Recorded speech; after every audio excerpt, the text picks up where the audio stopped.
Good morning, caregivers. Had to get my glasses on so I could see you folks. Welcome to Let's Talk Dementia Live with Carol Howell. I am glad you're here today. I think yesterday some of you searched for me online at 8:15 and I was not there. There was a little button I had to change the setting on, and I sort of kind of maybe forgot to do it. And after it was over, my husband came in and said, "You were not on the air." So hopefully today I'm on the air because I think I have it right.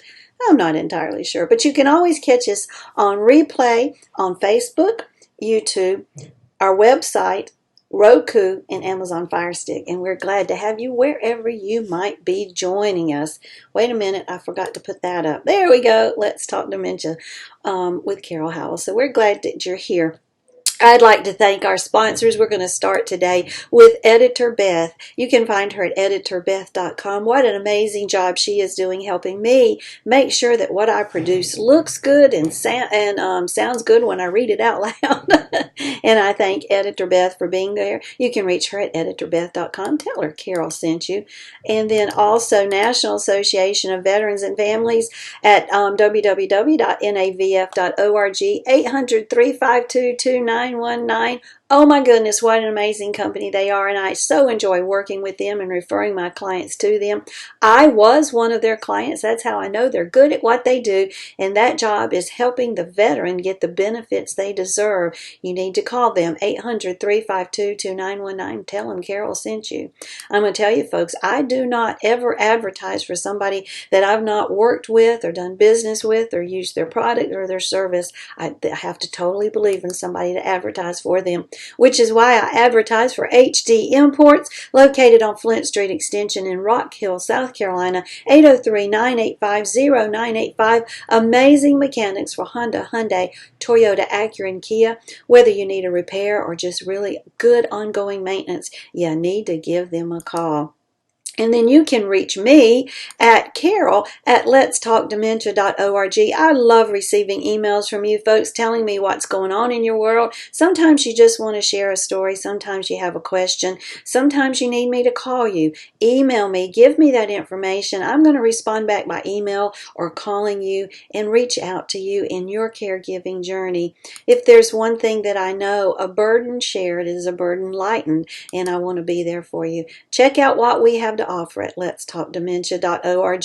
There you will find our Amazon best-selling book, Let's Talk Dementia and Reminisce and Worship, along with our blog and everything else we produce.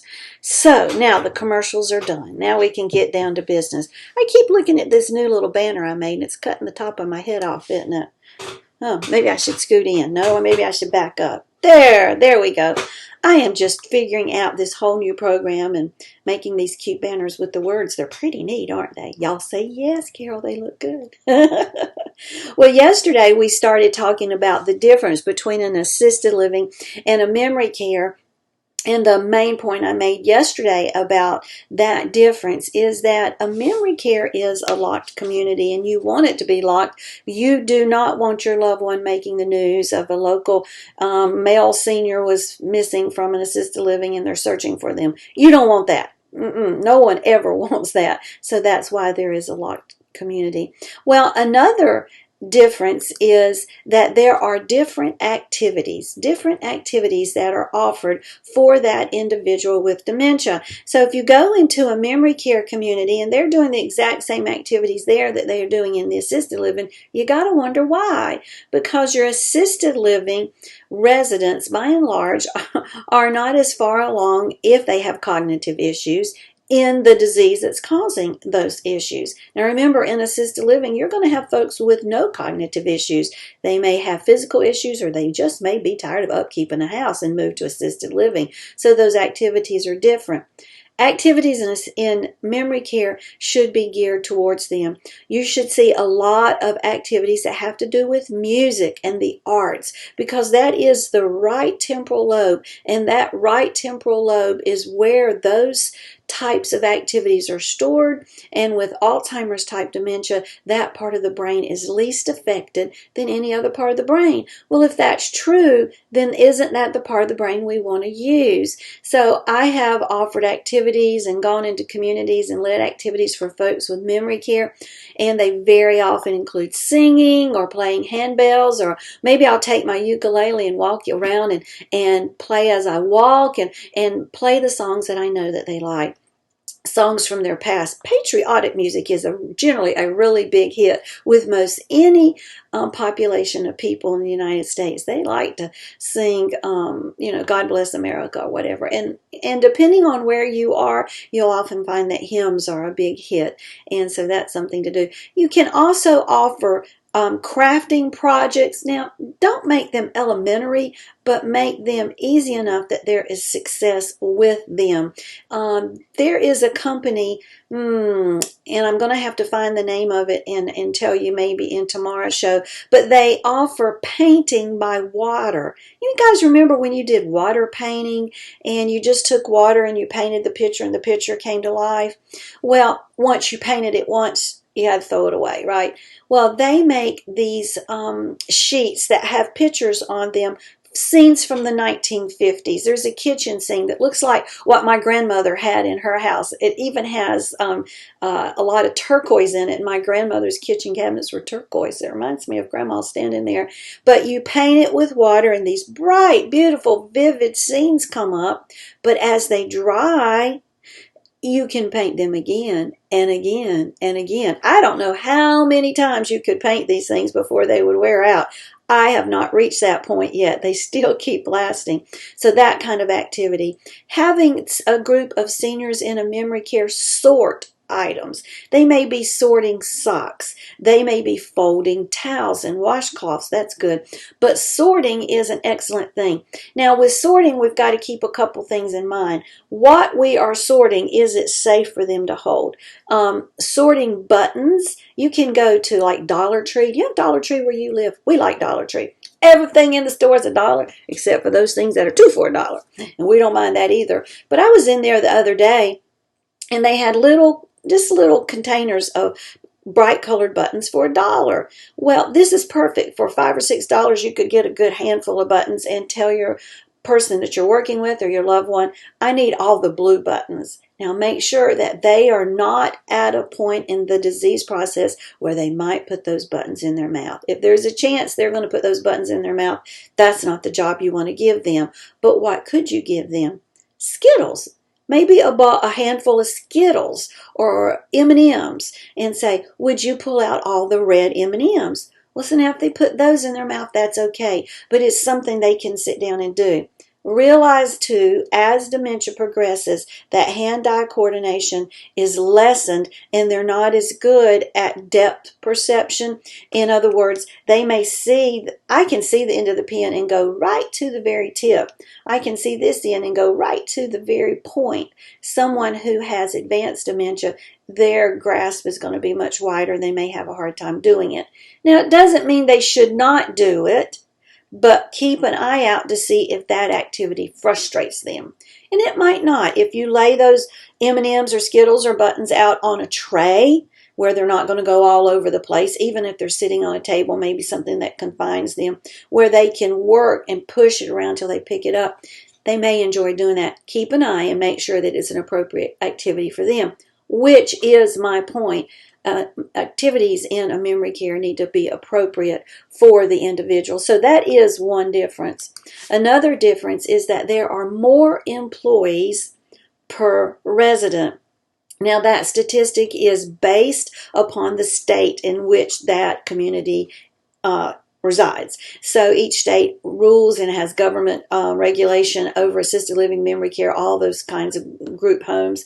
And they say how many employees you must have on staff every time. And now I hear people say they are such short-staffed community. Well, they may be. They may not have enough employees for their residents. But if DHEC comes in and DHEC doesn't call you and go, hey, we're just going to drop by Tuesday at 2 o'clock. Please make sure you have everything just perfect. No, DHEC just drops by. And DHEC's job is to find what you're doing wrong. And if they drop by and they count how many employees you've got on staff right that minute and you don't have enough, believe me, this does not turn out well for that community. So they are required to have X number of employees based on how many residents that community has. So an assisted living will require X number, but a memory care, they got to have more employees per resident. Now this is good because our residents need more care than in a memory care than they will in an assisted living. Take that a step further. The residents in a skilled nursing need even more employees and more care than they do in a memory care. So they're going to have even more employees and a different level of employees. They'll have more nursing staff. So more employees are definitely part of what we will see there. And then the other thing that we will see in a memory care are smaller rooms. Now, smaller rooms are important. We think that when we move mom from her home to a memory care that she should have 2 bedrooms and 2 baths and a living room and a kitchen and a walk-in closet and blah, blah, blah, blah.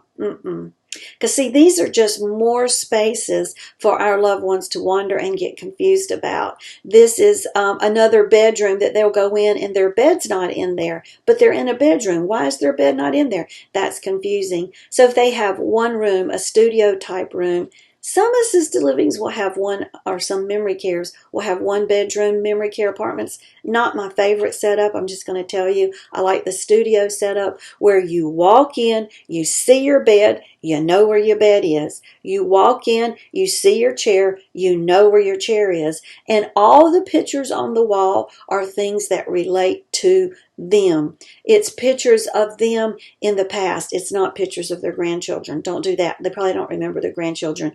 Put pictures of them in high school, pictures of their mom and dad, pictures of them when they first got married, the house they first bought, those kinds of things that will spark happy memories, things they will remember. Because remember, we're living in the past. But those rooms are smaller. And the bathrooms are large because we need lots of room to be able to get that walker in there and turn it around, or that wheelchair. And another really neat thing about a good memory care community is the wall that the toilet is on is generally the same wall that the sink is on, and many times it's painted a different color because when we walk in, our eye is drawn to that different color, and then we're right there where we need to be able to pee-pee, and that's an important thing. So those are just a few things that you can look for when you visit a memory care community. Do they have small rooms? Are there a lot of employees? What is their ratio? And tell me about the activities and how are they geared towards my loved one with dementia. So keep that in mind. But I'm telling you, if you look at the activity calendar and there's not a lot of music, I don't know that I would move my folks there, because music is huge. Music in lots of forms. Maybe they're sitting together just listening to music. Maybe someone's singing. Maybe they have groups that come in and perform, or individuals who are great in the area and they come in and they perform for them. Whatever, music, and lots of different types of music. That's just very important. So look for that. Well, I hope that gives you some thoughts on memory care and what to look for in a memory care. Now, tomorrow we're going to continue this conversation, and we, tomorrow is Wednesday. Yeah, we may finish up this topic this week. I'm not sure, but we're going to talk about the questions to ask when you tour, that things that you need to be aware of that you just probably don't know because this isn't your field. And these are the kinds of questions that I help my clients find the answers to before they make the decision to move their loved one to that assisted living. So we're going to talk about some of those things you need to look for when you tour. And I hope that will be helpful to you. Well, I would like to thank our sponsors, HD Imports, 803-985-0985, the mechanics for Honda, Hyundai, Acura, Toyota, and Kia. National Association of Veterans and Families, 800-352-2919. Tell them Carol sent you as you go about getting veterans benefits. And Beth Crosby, editor, Beth.com, who Yep, she needs to be looking at what you write to make sure you're presenting yourself well. Well, as always, this show is in memory of my sweet mama, Miss Vera Jean Holder, whom I do love, will always love with all my heart. There is a song that says, "Heaven's sounding sweeter all the time," and that song has never been more true for me than it is now. When I think about going to heaven, it has a different meaning than it's ever had. That's my mama. Well, I hope you guys have a good day. I will see you tomorrow right here. I hope you'll join me for Let's Talk Dementia with Carol Howell. Blessings and smiles on your day. Now go give a hug to your loved one. Bye-bye.